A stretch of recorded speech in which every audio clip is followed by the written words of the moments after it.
ইতিমধ্যে জনতাৰ যিটো ৰায় ইভিএম মেচিনৰ বুকুত ইতিমধ্যে পঞ্জীভূত হৈছে আৰু আমি প্ৰচণ্ড আশাবাদী এইবাৰ জনগণৰ যিটো ৰায় এইটো ঐতিহাসিক হ'ব।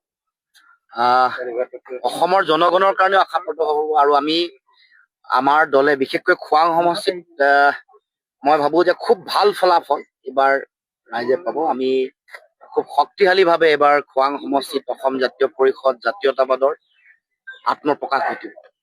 কি ক'ব যিহেতু এক্সিট পলে যি ধৰণে এক বাৰ্তা দিছে অসমৰ বাবে, গতিকে সেই সম্পৰ্কে আপুনি কি ক'ব?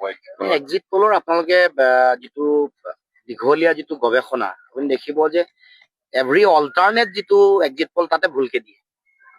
ফেইলিয়াৰ পাৰ্চেণ্টেজ 57, 10টা চেম্পল লওক। লাষ্ট 10 ইলেকশ্যনছ যদি আপুনি উঠাই লয় আপোনাৰ ছাৰ্ভেৰ কাৰণে চেম্পল যদি লয় 57% হৈ গ'ল ফেইলিয়াৰ পাৰ্চেণ্টেজ। অসমত যিটো এজেঞ্চিয়ে এক্সিট পল প্ৰথমে দিলে এক্সিছ মাই ইণ্ডিয়া, তেওঁলোকৰ যোৱাবাৰ যেতিয়া লোকসভা 2024 চনৰ লোকসভা নিৰ্বাচনত বিজেপিৰ চৰকাৰৰ যিটো শ্লোগান ইছবাৰ 400 পাৰ, সেইটো ফ'ল' কৰি মোদীক প্লিজ কৰিবৰ কাৰণে 361 পৰা 401 দিছিলে আৰু বিশেষজ্ঞসকলে কৈছে যে এইটো আটাইতকৈ বুলিছ প্ৰেডিকশ্যন। আৰু কি ক'ম মই, বিৰোধী মঞ্চ কিমানখন অসম অলপ পিছতে গমেই পাব, চৰকাৰ হ'ব বিৰোধী। তথাপিও আপুনি আৰু খোৱাং সমষ্টিৰ বিশেষকৈ আপুনি কিমান মাৰ্জিন চব ভাল মাৰ্জিন পাম।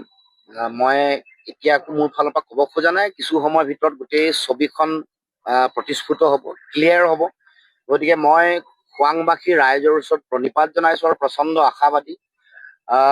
জনগণৰ যিটো তেওঁলোকৰ মতদান, তেওঁলোকৰ ইতিমধ্যে তেওঁলোকে ভোটদান কৰি ইভিএম মেচিনত তেওঁলোকৰ সিদ্ধান্ত যিটো দিলে তাক মই শ্ৰদ্ধা জনাই ক'ব খোজো যে এইবাৰ খোৱাংবাসী ৰাইজে, খোৱাঙৰ জনতাই লুৰিণজ্যোতি গগৈ জাতীয়তাবাদ আৰু অসম জাতীয় পৰিষদৰ পক্ষত ৰাইজে ভোটদান কৰিছে। খোৱাঙত চাহ জনগোষ্ঠীৰ লোকৰ ভোট কেনেধৰণে লাভ কৰিছে বুলি আপুনি কেনেকৈ প্ৰেডিকশ্যন?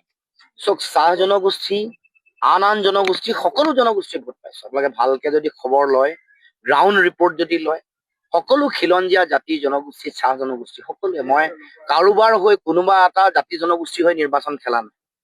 মই জনগণৰ হৈ খোৱাংবাসী ৰাইজৰ সামগ্ৰিক উন্নয়নৰ কাৰণে, অসমৰ মাটিত জাতীয়তাবাদৰ ভেটি শক্তিশালী সুদৃঢ় কৰিবৰ কাৰণে, আঞ্চলিকতাবাদৰ যোগেদি অসমৰ মানুহৰ জাতীয় সমস্যা, মৌলিক সমস্যা সমাধানৰ কাৰণে যুঁজ দিছো।